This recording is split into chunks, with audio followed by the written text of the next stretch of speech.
exemple étant un atome. Et donc, en fait, si vous revenez aux mailles dont on a déjà parlé, cubique face centré, cubique centré, hexagonal compact, là, ben, le motif est un atome. Et c'est, en fait, on va juste se limiter à ce cas le plus simple. Alors, comme notion vraiment super importante, c'est le concept de maille unitaire et de maille primitive. Donc, que ce soit avec une maille unitaire ou avec une maille primitive, voilà, c'est une brique qu'on peut utiliser quand on la répète pour engendrer la totalité du cristal. Alors, la grosse différence entre une maille unitaire et une maille primitive, c'est qu'une maille primitive, si vous devez retenir une chose, c'est qu'une maille primitive ne contient qu'un seul atome. Donc, si vous regardez par exemple la maille E sur le transparent numéro 85, vous voyez que même si vous avez 4 atomes au coin qui vont être partagés par 4 mailles voisines, vous avez un atome au milieu qui lui est tout seul. Donc si vous comptez le nombre d'atomes que vous avez dans cette maille, vous allez être à 2, et donc c'est plus grand que 1. Donc une maille primitive ne contient qu'un seul motif de façon générale et un seul atome quand on considère que le motif est un atome. Donc mathématiquement, ça se définit en disant, ben voilà, une maille primitive est engendrée par 3 vecteurs de base, A1, A2, A3, et qu'on peut aller toucher n'importe quel nœud du réseau en faisant une combinaison linéaire de ces vecteurs de base avec A1, A2 et A3, qui sont des nombres entiers. Donc, par exemple, si vous regardez la maille E, avec l'atome qui est en plein milieu, celui-là, on pourra pas aller le toucher avec A1, A2, qui sont des nombres entiers. Et donc ça, c'est une notion vraiment super importante à avoir en tête, et on a appliqué ça à la maille cubique face centrée. Donc la maille cubique face centrée qui est, évidemment, on a déjà compté le nombre d'atomes qu'on avait là-dedans, c'est bien plus élevé que 1, il y a moyen de définir une maille primitive dans cette maille cubique face centrée. Évidemment, le problème, pourquoi est-ce qu'on n'utilise pas cette maille primitive? C'est parce qu'elle est beaucoup moins parlante en termes de symétrie. Okay, donc ça, ce sont les éléments les plus importants de la première partie du chapitre cristallographie. Et alors, ce que l'on voit, donc voilà, on peut à ce moment-là classifier les différents types de symétrie en 14 réseaux de Bravais et 7 systèmes cristallins qui vont du système cubique qui est le plus symétrique, donc avec des vecteurs de base A, B, C qui sont de même longueur et des angles entre les vecteurs qui sont égaux à 90 degrés, jusqu'à le système triclinique où là, on n'a aucun élément de symétrie. Ce que je veux dire par là, c'est que A, B et C sont de longueurs différentes et les angles entre les vecteurs de base sont aussi différents et différents de 90 degrés. Et donc, après, ce que l'on a fait, et c'est aussi super important, c'est de voir comment on peut définir des directions et des plans cristallins dans une maille cristalline. Alors, pour ce qui est des directions, je pense que ça doit vraiment absolument pas vous poser problème. Donc, une direction, ce n'est rien d'autre qu'un vecteur. Et donc voilà, le vecteur R, on l'exprime comme combinaison linéaire des vecteurs de base A, B et C. Le seul truc à ne pas oublier, c'est qu'en cristallographie, on prend comme habitude de d'utiliser UVW, qui sont le plus petit entier, sans diviseur commun. Et donc, c'est vraiment simple. Les exemples qui vous sont donnés là sont assez parlants, hein. Donc, si on prend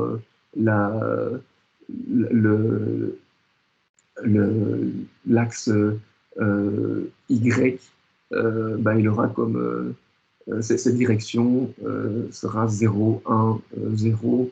Je pense que c'est relativement évident, hein. Vous voyez, le plus compliqué, c'est la direction jaune, là, qui est 1, 2, 0. Vous voyez, pourquoi c'est 1, 2, 0, mais euh, euh, le vecteur jaune, vous auriez peut-être mis qu'il fait 1 demi en A, mais enfin, suivant la direction X. Mais comme on doit avoir des coefficients qui sont entiers, on va tout multiplier par 2, et donc ça nous donne 1, 2, 0. Okay. Et c'est assez logique de faire ça parce que, en fait, la direction 1, 2, 0 va joindre un nœud du réseau à un autre nœud du réseau.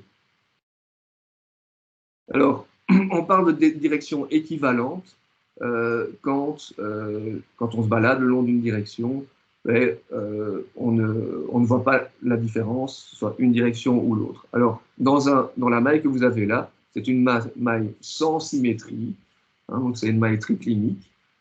Si je me balade suivant la direction 1, 2, 0, ou en sens inverse, -1, -2, 0, eh bien, en fait, je n'ai aucun moyen de savoir que je suis en train d'aller en marche avant ou en marche arrière. Je vais rencontrer les mêmes atomes, enfin à des distances qui sont au même rythme, et je serai toujours dans le même environnement. Donc ça, c'est quand on n'a pas du tout de symétrie. Les directions équivalentes, c'est juste moins la direction que vous considérez, c'est la direction opposée.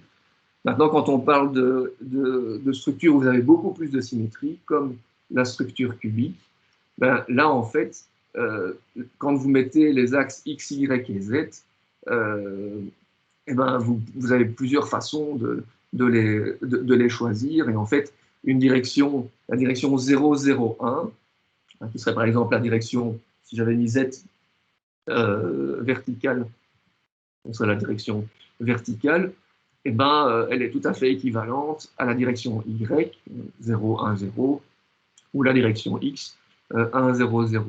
Okay, donc, on a l'habitude de dire, voilà, si je veux parler d'une direction bien particulière, je mets ça entre, à nouveau, je sais plus jamais, enfin, les crochets, comme vous avez quand on met 1, 0, 0, 0, 1, 0 et 0, 0, 1, ou alors entre crochets, quand on met 1, 0, 0 comme ça veut dire de façon, c'est l'intégralité des directions équivalentes de type 1, 0, 0. Donc ce sont des notations. Je pense que pour les directions, c'est vraiment très simple. Je ne sais pas si quelqu'un a là une incompréhension majeure.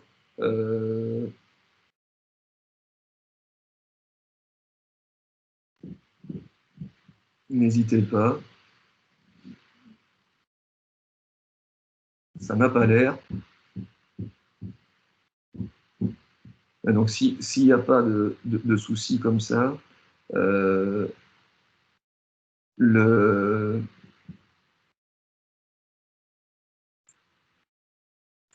peut passer à ce moment-là à la notation de plan.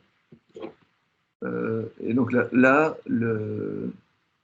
est-ce qu'on enregistre bien en fait? Parce que j'ai pas regardé. Est-ce que vous pouvez vous assurer que ça enregistre? Oui.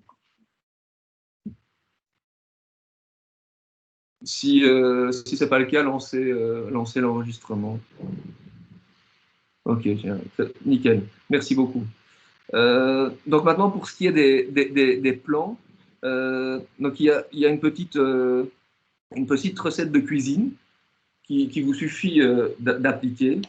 Donc, l'idée est la suivante, c'est que quand vous avez un plan, vous devez toujours avoir un système d'axes de référence. Si ce plan passe par l'origine de la maille, ce que vous faites, c'est que vous déplacez votre système de référence de telle façon à ce que le plan ne passe plus par l'origine de vos axes. Et puis donc l'idée, après, c'est de regarder où le plan coupe les axes qui forment votre base. Et vous prenez l'inverse de ça. Donc, par exemple, sur le slide que vous avez là, hein, vous avez le plan vient couper l'axe X en 1, enfin une fois A, si le paramètre de maille suivant l'axe X vaut A. Mais donc, le plus simple, c'est de dire ben, c'est 1. Et puis, ça coupe Y en moins 20. Non, ça ne coupe pas l'axe A, je suis désolé, autant pour moi. Donc ça, c'est l'infini. Ça coupe Y en moins 1 et Z en 1,5. Donc on prend l'inverse de ça. Donc l'infini va donner 0, moins 1 va donner moins 1, et 2, 1,5 va donner 2. Donc on a 0, moins 1, 2. Ils sont tous entiers. On n'a pas donc besoin de mettre tout ça au même dénominateur. Donc là, l'étape suivante, si jamais vous avez vous avez des fractions, ben c'est de tout mettre au même dénominateur et on ne garde que le numérateur. Donc il y a un exercice intéressant que j'espère que vous avez fait chez vous et qu'on peut regarder un petit peu on peut regarder un petit peu ensemble. C'est chercher les indices domilaires de deux plans qui sont parallèles. Hein, donc je vais peut-être juste ici écrire sur l'écran d'à côté. On va regarder le plan 1. Vous voyez que, donc on va d'abord regarder où il coupe A. Ben donc il va couper l'axe X en 1. OK. Il va couper l'axe B en moins 2. J'imagine que c'est d'accord pour tout le monde. Moins 2. Et il coupe l'axe C en 2. Donc je vous ai dit, on prend les inverses de tout ça. Donc, ça fait 1. On va avoir le moins 2, ça va devenir moins 1,5. 2 fait 1,5. On met tout au même dénominateur et on garde que les numérateurs. Donc ça donne 2, moins 1, 1. Okay, donc ce plan est le plan 2, moins 1, 1. Et je le mets entre parenthèses comme ça. Je peux faire la même chose sur le plan 2. Ah, donc là, le plan 2, lui, coupe l'axe des X en 2. Il coupe l'axe B en moins 4. Et l'axe C en 4. De nouveau ici, je prends l'inverse. Okay. Je vais mettre tout ça au même dénominateur, qui va être 4. Et donc, je termine avec la même chose. Je garde que les numérateurs et je termine avec 2, moins 1, 1. Et vous voyez que ces deux plans ont les mêmes, ce qu'on va appeler les mêmes indices. Donc, quand je parle des plans 2, moins 1, 1, en fait, ce sont tous les plans ce sont des plans qui sont parallèles. OK? Alors, une autre propriété intéressante des indices de Miller dans les systèmes cubiques, et comme grosso modo on va travailler qu'avec ça, c'est que la direction qui est perpendiculaire à un plan, par exemple, 2, -1, 1, la direction qui est perpendiculaire, c'est 2, -1, 1. Okay, si vous avez des indices de HKL, ben, la direction perpendiculaire au plan vaut HKL dans un système cubique. Et donc vous avez ici encore des exemples. Hein. Donc, vous voyez là, le plan, ce qu'on va appeler le plan 1, 1, 1 dans un matériau cubique, ben, voilà, coupe l'axe X, Y et Z en 1, 1, 1. Quand vous avez un plan 1, 1, 0, ben quand vous avez 0, ben ça veut dire que vous savez déjà que suivant Z, on ne va pas couper, le plan ne va pas couper l'axe Z. Mais par contre, il coupe l'axe A et B en l'inverse des indices demi-laires. Donc ici, c'est l'inverse de 1, donc ça va être en 1. Donc 1, 1, 0. Le dernier exemple, le 1, 1, 2, ben vous voyez là, ça coupe en 1, X, en 1, Y, et en l'inverse de 2, en 1 demi, l'axe Z. Ok, donc c'est pas très compliqué. Donc maintenant, la direction qui va être perpendiculaire à ces plans, quand on est dans un cristal cubique, ben, la direction perpendiculaire à 1, 1, 1, ça va être, au plan 1, 1, 1, ça va être la direction 1, 1, 1. La direction perpendiculaire au plan 1, 1, 0, ça va être une direction 1, 1, 0. Donc une diagonale d'une des faces.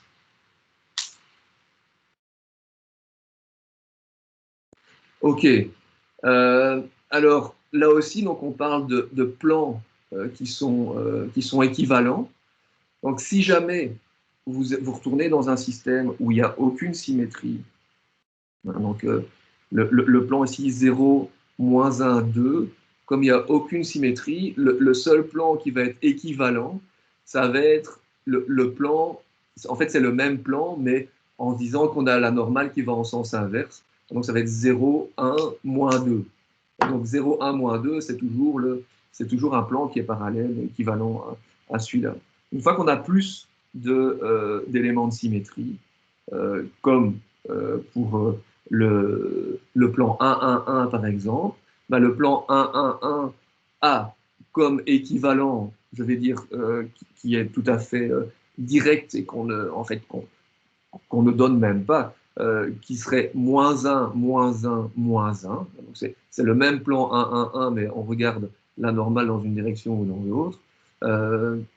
Mais après, il y a, si vous regardez dans les mailles voisines, vous allez avoir des plans qui vont avoir exactement le même, enfin, qui vont être équivalents dans le sens où quand vous baladez le long d'une diagonale, par exemple, de face, vous allez rencontrer des atomes au même rythme. Okay, donc, ce qui fait que des plans 1, 1, 1, ben, quels sont les plans qui sont équivalents? Alors, c'est assez simple pour trouver ça. C'est un petit jeu où vous n'avez qu'à faire passer un moins partout. Donc, vous avez 1, 1, alors vous pouvez mettre -1, 1, 1, 1, -1, 1, ou 1, 1, -1. Ça, c'est des plans qui sont clairement pas parallèles, donc ils sont pas équivalents en termes de parallélisme, mais par contre, si vous baladez dans ces plans, si vous n'avez pas un lien avec un repère macroscopique, vous ne voyez pas la différence. Quand je veux dire, en fait, ça revient à dire que quand je choisis A, B et C, j'ai différentes façons de choisir les arêtes du cube. On peut en fait facilement montrer qu'il y a 24 choix possibles. Et donc, j'insiste, c'est super important que vous puissiez utiliser ces notions d'indice de Miller. Ça revient tous les ans à l'examen. Donc, vous aurez des exercices comme ça aussi dans le courant des labos. Est-ce qu'il y a des questions particulières?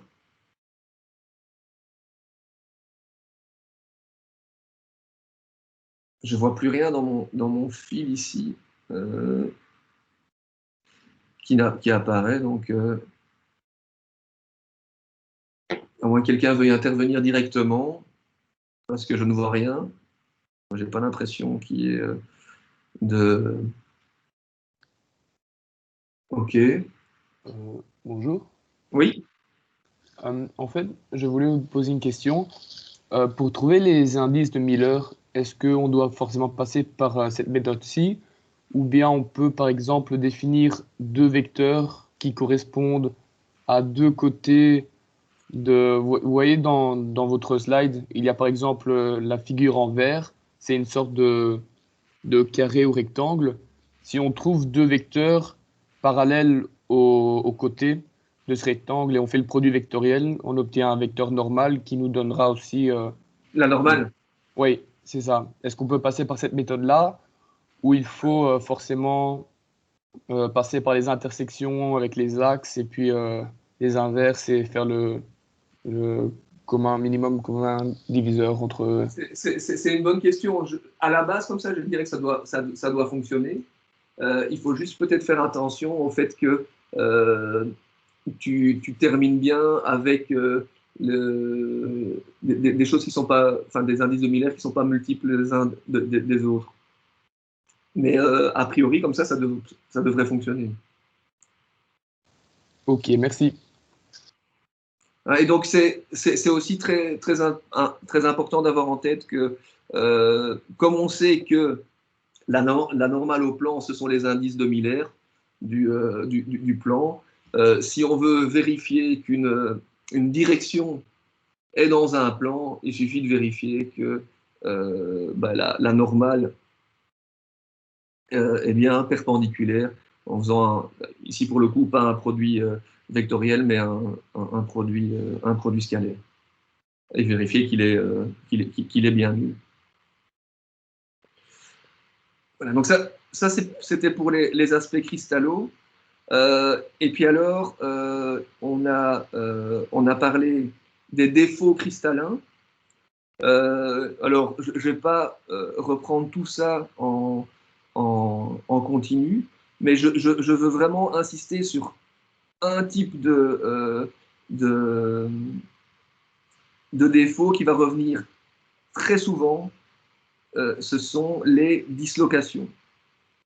Okay, et donc là, ici, il faut que vous ayez bien compris le concept qui est que ce défaut, la dislocation, quand elle bouge, et donc c'est ce qu'elle va faire sous l'effet d'une contrainte appliquée, et donc on va y revenir en détail quand on va parler des propriétés mécaniques. Et donc une dislocation, c'est un défaut qui peut bouger. Et que, bon, voilà, il y a deux cas qui sont extrêmes, qui sont la dislocation coin et la dislocation vis. Je ne vais pas m'apesantir là-dessus. Mais pour moi, le dessin qui est sans doute le plus parlant en termes de mouvement des dislocations, c'est ceci.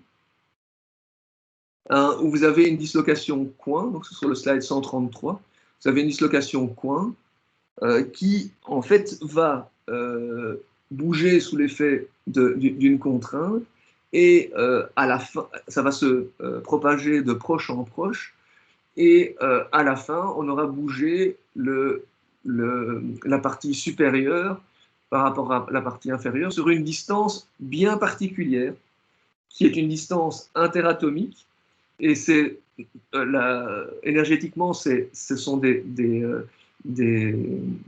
distances qu'on va appeler les directions compactes. Et cette longueur sur laquelle on cisaille la partie supérieure par rapport à la partie inférieure, c'est ce qu'on appelle le vecteur de Burgers. Okay, donc, c'est vraiment un truc que vous devez avoir en tête. Une dislocation, c'est un défaut. Donc, c'est présent dans le cristal parce que lors de la solidification, Enfin, voilà, l'agencement ne se fait pas de façon parfaite. Et vous pouvez avoir, le plus simple, c'est la dislocation coin. Vous pouvez regarder la dislocation difficile à. Mais l'important, mécaniquement, c'est qu'à chaque fois qu'une dislocation va se mouvoir dans son plan, sous l'effet d'une contrainte, ça va engendrer un cisaillement qui est égal au vecteur de Burgers. Et donc ce déplacement est évidemment assez faible. C'est les directions les plus denses, donc les directions les plus courtes du cristal. OK? Alors, il se fait que néanmoins, même si ces déplacements sont très petits, hein, de l'ordre de, on est en train de jouer avec des angstroms, hein, il y a tellement de dislocations qu'on peut imaginer déformer la partie supérieure par rapport à la partie inférieure du cristal. Je vous ai donné des valeurs de densité de dislocation, hein, donc dans un matériau dans lequel il y a très peu, enfin voilà, un matériau qui est recuit, dans lequel on a diminué la densité de dislocation en faisant des traitements de déformation puis recuit.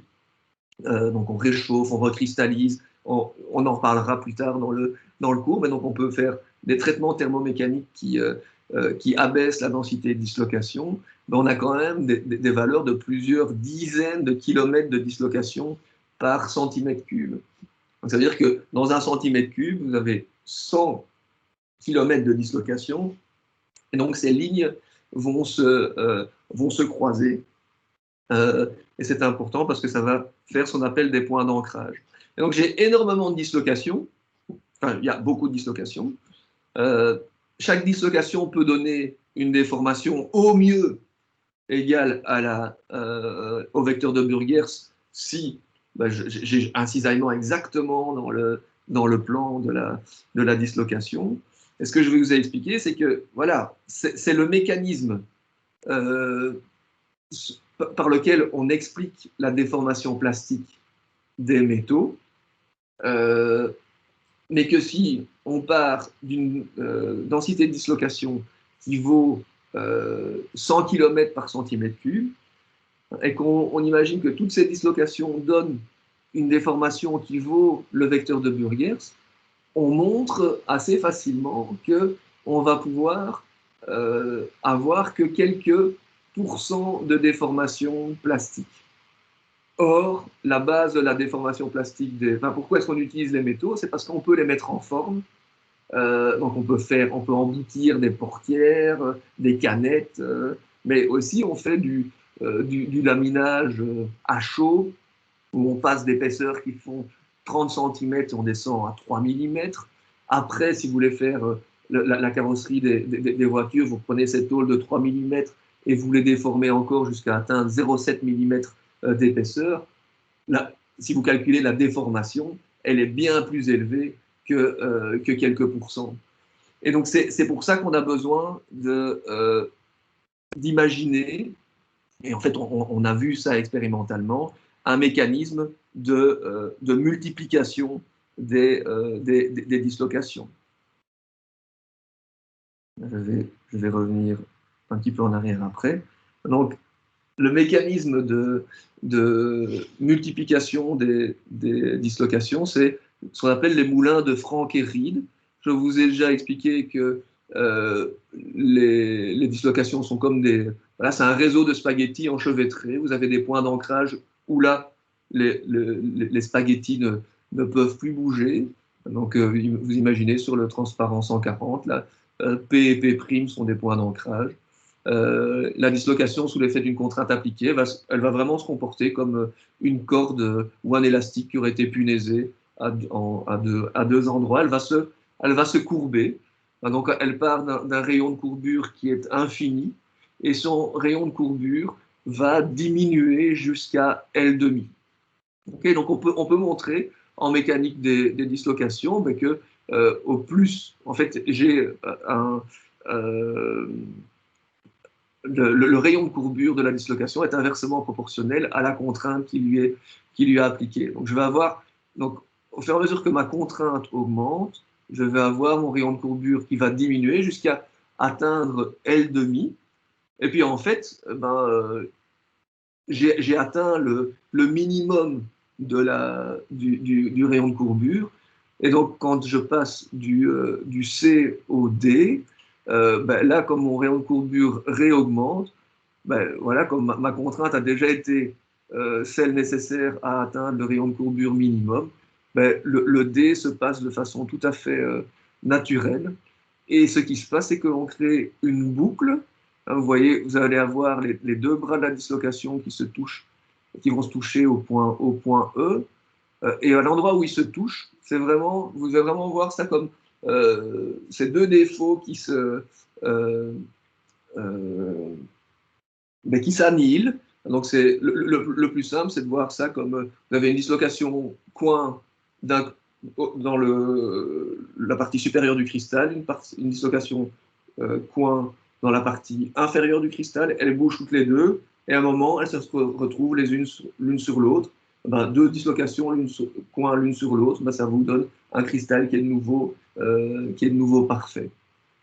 Hein, donc, en dessous, en dessous du point où ils se sont touchés, j'ai toujours une dislocation et ça forme une boucle. Et puis, j'ai toujours une dislocation au-dessus qui, elle, va refaire le même mécanisme. Et donc, j'étais parti de une dislocation, je suis à deux. Et puis, ça va continuer comme ça. Et donc, on va multiplier les dislocations. Et ça, c'est assez clair sur la microscopie en transmission que vous voyez. Vous avez deux boucles complètes qui ont déjà été faites et une troisième qui est en train de se faire. Et vous voyez les deux points d'ancrage. Et donc, c'est un mécanisme super important. Donc, c'est parce que on est capable de multiplier les dislocations que l'on va pouvoir déformer sur des centaines de pourcents les matériaux métalliques. Hein. Sans ça, on ne pourrait pas faire, vous imaginez, du papier d'aluminium hein, qui, à la base, on coule des brames qui font 30 cm d'épaisseur. Comment est-ce qu'on en arrive à quelques microns? Voilà, pour ça, il faut multiplier les dislocations. Élément important, et on y reviendra, c'est que quand vous multipliez les dislocations, à ce moment-là, vous avez plus de points d'ancrage, et surtout, si vous avez plus de points d'ancrage, leur interdistance leur interdistance diminue. Okay, comme je vous ai dit que dans le mécanisme de Franck-Hérine, vous devez atteindre le rayon de courbure minimum. Donc, vous devez courber la dislocation en partant d'un rayon de courbure infini à un rayon de courbure qui vaut L demi. Mais si vous diminuez la distance moyenne entre les points d'ancrage, vous allez devoir atteindre des niveaux de contrainte pour continuer la déformation plastique grâce à la multiplication des dislocations. Cette contrainte va augmenter. Et vous verrez, c'est ce qu'on va appeler le phénomène d'écrouissage. Donc c'est le fait que, au fur et à mesure qu'on déforme plastiquement, j'ai un matériau qui devient de plus en plus résistant à la déformation. Un exemple de la vie de tous les jours, c'est si vous prenez un chauffagiste qui vient installer un tube, par exemple en cuivre. Il va le tordre, et puis s'il essaye de le détordre, hein, vous imaginez, il fait une espèce de U, et puis si on veut le détordre et le remettre plat, et donc on essaye de tordre en sens inverse, et bien en fait, on va déformer à deux autres endroits que où on avait déjà déformé. Parce que l'endroit où on avait déjà déformé est devenu plus dur et plus résistant à la déformation plastique. Donc, et ça, c'est particulièrement vrai pour le cuivre, qui est un métal qui se durcit, qui s'écrouille très très fort. Donc, est-ce que vous avez une idée de ce que fait le chauffagiste s'il veut remettre son tube en cuivre droit? Il le chauffe. Il le chauffe, exactement. Donc, en réchauffant, ben, qu'est-ce qui va se passer? C'est qu'on va avoir annihilation des dislocations, on va avoir la densité de dislocation va baisser par différents mécanismes que l'on verra plus tard, mais qui peut être même par ce qu'on va appeler de la recristallisation. Donc, on va refaire des cristaux, des grains qui sont exempts ou enfin, très pauvres en dislocation par rapport à ce que c'est quand c'est déformé plastiquement. Et donc à ce moment-là, on va pouvoir redéformer en sens inverse. Ok, donc dislocation, c'est un vecteur de Burgers qui donne le déplacement que chaque dislocation peut donner. On les multiplie par les moulins de Franck et Reed, et ces dislocations bougent dans des plans qui sont les plans les plus denses possibles. Et donc, dans un cristal cubique face centré, vous devez vous rappeler, les plans denses, ce sont les plans qui forment la diagonale principale. Vous vous souvenez de ça? Si je reviens à la cristallo, comment est-ce qu'on va appeler ces plans qui font la diagonale principale? C'est ici, au slide 101, les plans 1, 1, 1. OK? Quelles sont les directions denses dans un matériau cubique face centré? Pardon, mais là, ce sont les diagonales des faces, hein, parce que dans un cubique face centré, vous avez en plus un atome au milieu de chaque face. Donc c'est vraiment les directions suivant laquelle la distance entre deux atomes voisins est la plus faible. Donc ça va être les diagonales des faces. De quel type sont ces directions? Ben, ces diagonales de face sont de type 1, 1, 0. Maintenant, est-ce que 1, 1, 0 appartient au plan 1, 1, 1 check direct, c'est-à-dire, ben voilà, je prends le produit scalaire entre 1, 1, 1, donc la normale au plan 1, 1, 1, et la direction 1, 1, 0. Vous voyez bien que ça ne fait pas 0. Par contre, par exemple, la direction 1, moins 1, 0 est bien dans le plan 1, 1, 1. OK? Donc, les dislocations se meuvent dans des plans et ont des vecteurs de Burgers bien particuliers qui sont les directions denses. Dans le CFC, c'est 1, 1, 1, 1, 1, 0.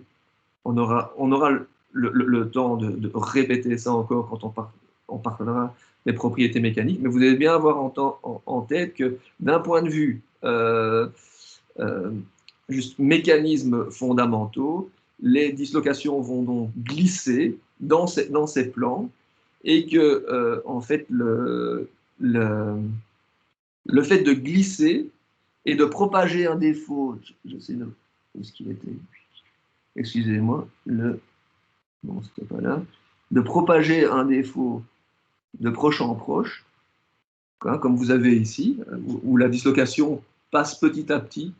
Hein, plutôt que de casser l'intégralité des liaisons le long d'un plan de clivage, on va propager une dislocation de proche en proche. Ben ça va demander une contrainte qui est bien plus faible que le fait de cliver toutes les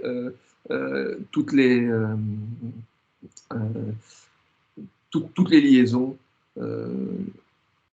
dans le plan de glissement. Hein, donc l'analogie qu'on fait avec ça, ben, c'est le fait que si vous voulez déplacer un tapis sur le sol, ben, soit vous le faites glisser avec toute la surface qui va frotter euh, contre le sol, ou vous mettez un défaut, donc une boursouflure que vous propagez en appuyant dessus. Et l'autre L'autre analogie, c'est euh, la chenille qui, elle, se déplace aussi en faisant propager une boursouflure. Okay. Alors, je vais voir si j'ai pas un petit film qui montre ça. Voilà, ici, j'ai un prof normalement ici qui se donne assez bien pour. Voilà.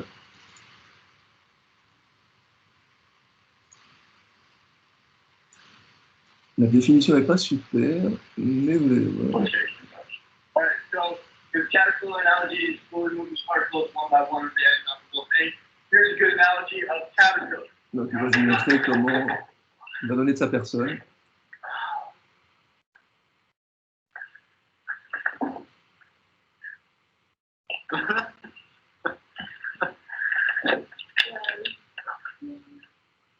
You see how I'm slowly moving to the end, only moving one part of my body at a time? That's how it's done. Donc, ça, c'est l'idée.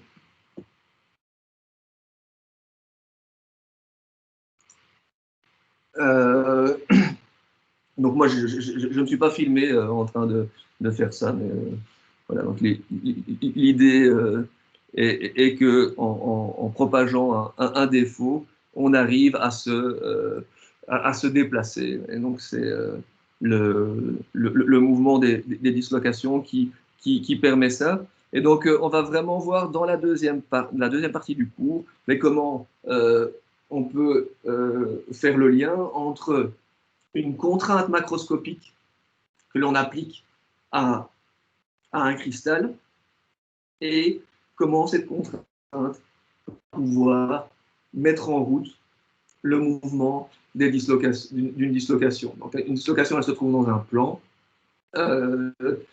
il va falloir qu'il y ait une certaine contrainte de cisaillement dans le plan pour pouvoir la faire bouger. On va parler de scission résolue critique, donc de contraintes de cisaillement critique dans le plan pour faire bouger la dislocation. Okay, on y reviendra, mais c'est vraiment un concept super important quand on parle de défauts. Et donc, au fur et à mesure que l'on multiplie les dislocations, ça devient de plus en plus difficile de déformer le matériau. C'est ce qu'on va appeler l'écrouissage. Et puis alors, un autre défaut qui est aussi très important, mais beaucoup plus simple, ce sont ce qu'on appelle les joints de grains. Hein, donc, un matériau est d'habitude polycristallin. Un matériau cristallin, il est polycristallin. Donc, typiquement, vous avez des monocristaux qui sont d'orientation différente, et à l'endroit où ils se rencontrent, on a là un endroit qui n'est pas parfait. Et donc, c'est ce qu'on va appeler un joint de grains. Et donc, vous avez une micrographie expérimentale. Ça peut être typiquement un échantillon, par exemple, d'aluminium qu'on a poli. Et puis, donc, quand il est poli, on se voit dedans, c'est un miroir. Et puis, on attaque ça, on plonge ça dans une solution d'acide, d'habitude, et l'acide va venir corroder localement au niveau des joints de grains, et on va ainsi avoir en microscopie optique, cette zone qui a été attaquée va diffuser la lumière différemment que ce qui était vraiment poli, et donc ils vont apparaître plus foncés. Okay, donc ces joints de grains, ça définit ce qu'on va appeler la taille de grain, et comme on le verra, on cherche souvent à avoir la plus petite taille de grain, et donc d'être capable, lors de la mise en œuvre du matériau, à diminuer la taille de grain, avoir la taille de grain la plus petite possible. Quand on va parler de tous les mécanismes de durcissement des matériaux, ben, ce sera une des méthodes, c'est d'arriver à avoir des grains les plus petits possibles. Ok, après donc, il y a les macles, je vous laisse relire ça, c'est pas le plus important. Mon but est vraiment ici d'insister sur les éléments les plus importants possibles du cours, et de vous donner un petit peu ce qu'on peut appeler les pompes, les tuyaux du cours. Donc après la dernière partie de ce chapitre, c'est la présentation d'un outil qu'on utilise vraiment très régulièrement en sciences des matériaux quand on doit caractériser un matériau cristallin, qui est la diffraction des rayons X. Alors comme je vous le dis dans la capsule que j'ai enregistrée, où il y a des crachotis un petit peu dérangeants, j'en conviens. Comme je vous le dis dans cette capsule, dans le syllabus, j'ai fait j'ai redérivé ce qu'on appelle toute la théorie cinématique de la diffraction. Moi, dans le cadre de ce cours, je veux que vous ayez bien en tête la loi de Bragg. Donc la loi de Bragg, c'est clairement un truc que je peux vous demander à l'examen. Ben voilà, redémontrez-moi ça, ou utilisez-la. Donc je ne vais pas revenir en plus de détails. Peut-être même l'avez-vous déjà vu au cours de physique, hein, mais c'est vraiment une équation de base, comme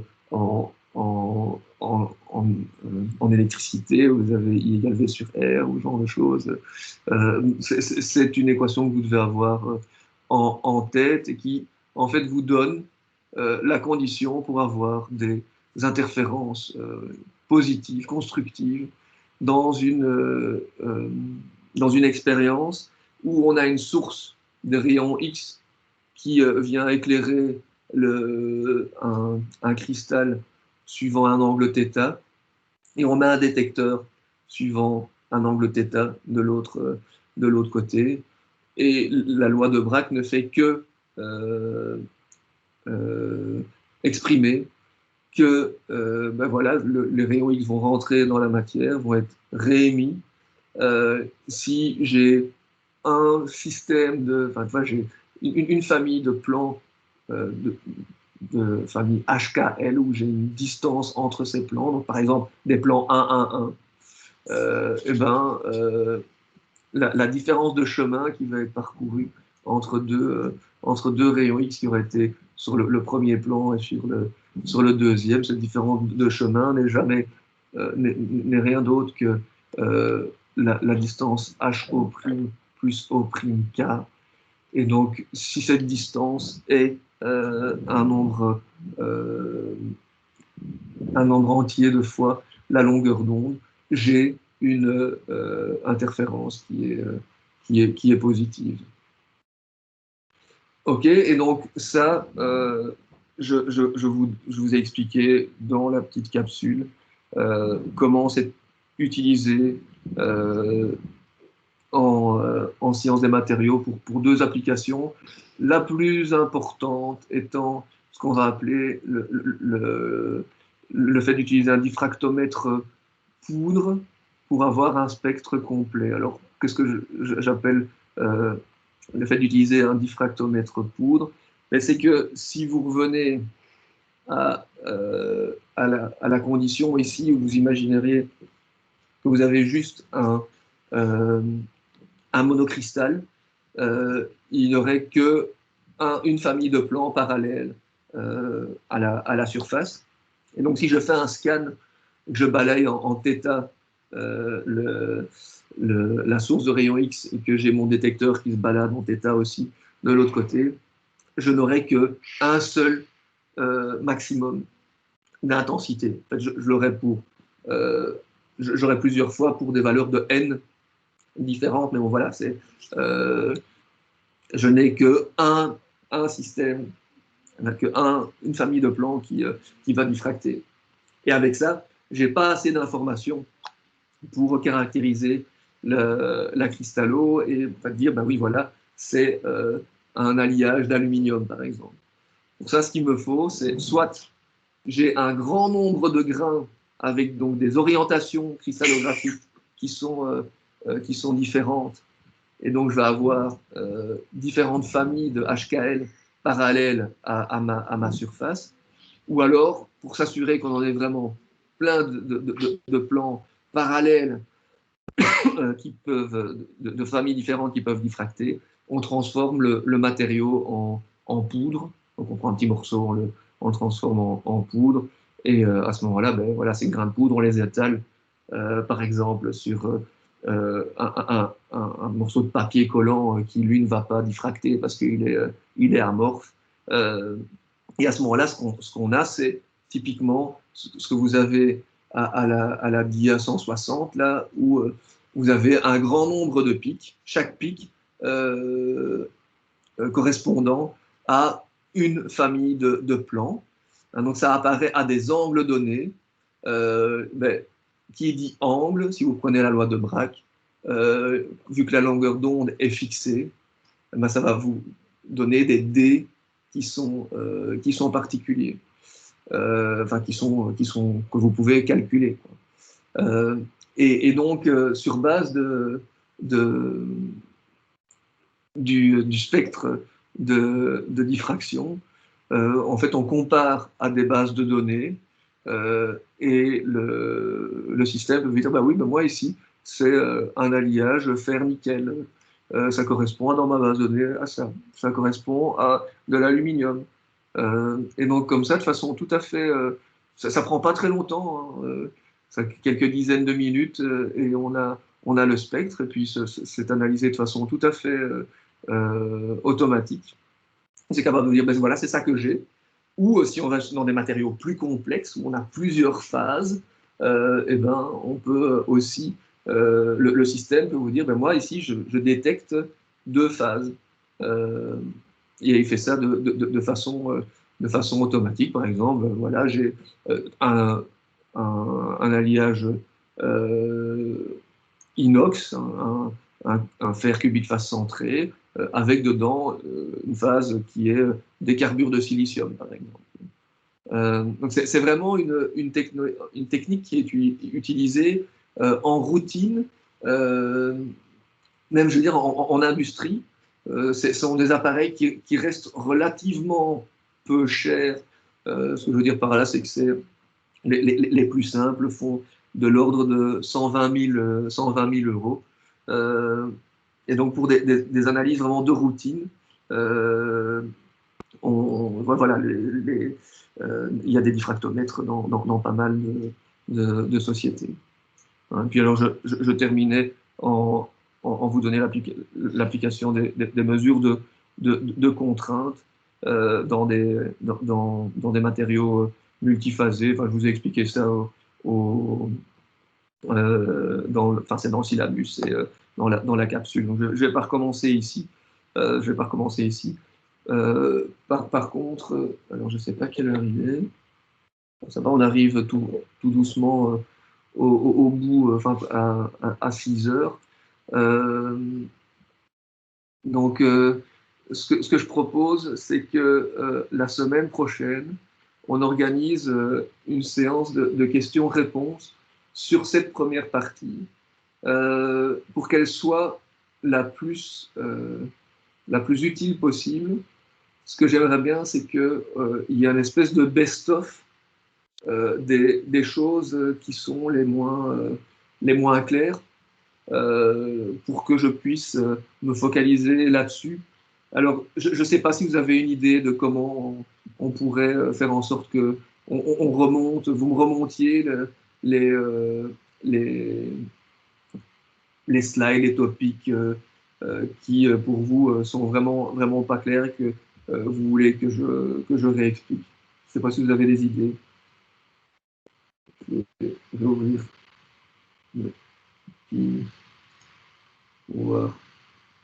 Je vois qu'il y a une main levée.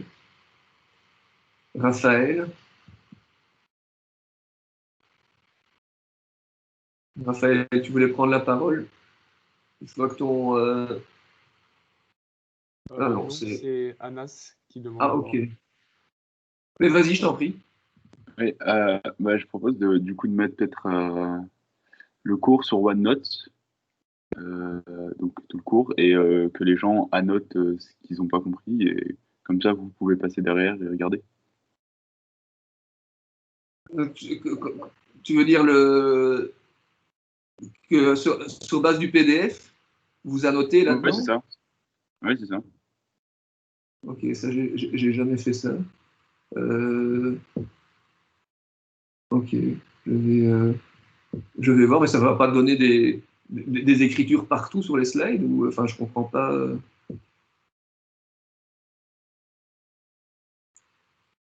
Je me disais, oui. Votre but, c'est de savoir quel slide pose problème ou C'est ça, des exactement. C'est questions, etc. d'avoir un espèce de best-of pour dire que j'attaque la séance de questions-réponses en réexpliquant ce qui est vraiment les grosses questions que vous vous posez euh, et que on termine par les détails. Je pense qu'il y a un moyen d'annoter donc des PDF sur OneNote. D'accord? Et Du donc, coup, partager à tous et on annote ce qui va pas. et qui est-ce qui fait le best-of? Vous allez parce que vous êtes à 200 Non, à non, non, noter. c'est vraiment un dossier que vous partagez, donc un PDF que vous partagez. Et Ouais, vu que vous répondez aux questions, bah, vous avez juste à ouvrir le PDF et regarder ce qui a été posé comme question ou ce qui a été mis en avant. ok, ça va. Ben, je vais en discuter. Ouais, je vois pas comment on va ne pas se retrouver avec plein d'annotations, mais c'est peut-être moi qui suis fatigué. Euh, mais je vais en discuter avec le. C'est qui le délégué? Oui, je les ai. J'ai leur nom et je leur en ai déjà parlé. Mais donc, ça vous dit une séance de questions-réponses? Ça vous paraît utile ou est-ce que, je veux dire, de façon générale, je vois que vous regardez bien les vidéos, hein, donc est-ce que voilà, c'est compréhensible qu'avec les vidéos, le cours plus les slides, j'ai l'impression quand même que ça fait une base de travail qui est plus que suffisante, quoi, parce que moi, mon but, c'est que vous soyez, enfin, voilà, que les séances de questions-réponses soient, qu'on n'arrive pas là avec la moitié des étudiants qui n'ont rien compris. Donc, n'hésitez pas à sonner l'alarme s'il y a, s'il y a un souci. Alors, on m'a dit oui, mais quand la semaine prochaine? Alors, euh, donc le cours, est-ce qu'il passe pas le mercredi maintenant? Il y a cours les lundis et le mercredi. Je vais regarder dans Géol, mais j'imaginais si c'est là le mercredi, je ferai ça. Bon, de toute façon, je vous contacte rapidement pour fixer l'horaire avec en ayant regardé dans Géol. Ok? Oui, Reda. J'ai une main levée. Reda Suissi. Oui, monsieur. Oui, en fait, je pense que comme Anas a dit, c'est une bonne idée en soit de faire sur OneNote, mais du coup, comment il communiquerait le OneNote pour tous ceux qui ont des questions, du coup? Mais justement, pour moi, c'est pas clair. De comment on peut avoir un Parce que ça, document. en soi, c'est une bonne idée, mais c'est juste C'est comment juste il un pourrait fichier partager. partagé en fait. C'est juste un fichier partagé avec un lien et vous donnez juste l'accès à tout le monde. C'est-à-dire que vous laissez tout le monde, enfin, vous donnez le droit à tout le monde d'écrire dessus, quoi. D'accord. Ok, ça va. Je vais voir comment mettre ça comment mettre ça au, au point. Voilà. S'il y a plus d'autres réactions ou si vous n'avez pas envie de crier en disant on en a marre de ce cours, je propose que on arrête là et qu'on se recontacte pour se voir par Teams la semaine prochaine. Et moi, je vais commencer à remettre, enfin, continuer. Je vais commencer la deuxième partie et vous déposer tout ça avec un nouveau micro d'un youtubeur qui, j'espère, fonctionnera. L'autre, il avait fonctionné tout le semestre passé. C'était un espèce de truc de gamer comme ça. Mais, il m'a lâché. Ok, je propose qu'on arrête l'enregistrement. Je peux le faire, moi, j'imagine, mais j'ai toujours un peu peur que, ouais, que la personne qui